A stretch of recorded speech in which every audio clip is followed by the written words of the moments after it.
Kinakamusta niyo ako? Eto ayos lang naman. Hanggang ngayon ay tinatama ang maling nakaraan. Patawad nga pala sa lahat ng nasaktan at nasugatan ng mga salita kong maanghang. Pero magkaayos, siguro wag na lang. Kung gusto nyo ng plastikan, wag ako, iba na lang. Ngayon binibigyan ng tiwala, bilang na lang. Malamang baka madali na naman ang alamang.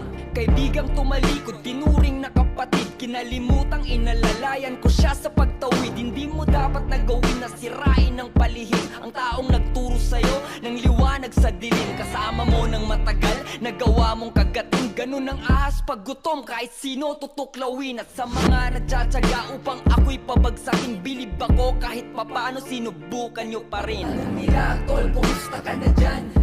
Sagot ko eto, ayos lang naman. Sa mga naniniwala, apir lang tayo dyan. Sa mga hindi naman, wala akong pakialam.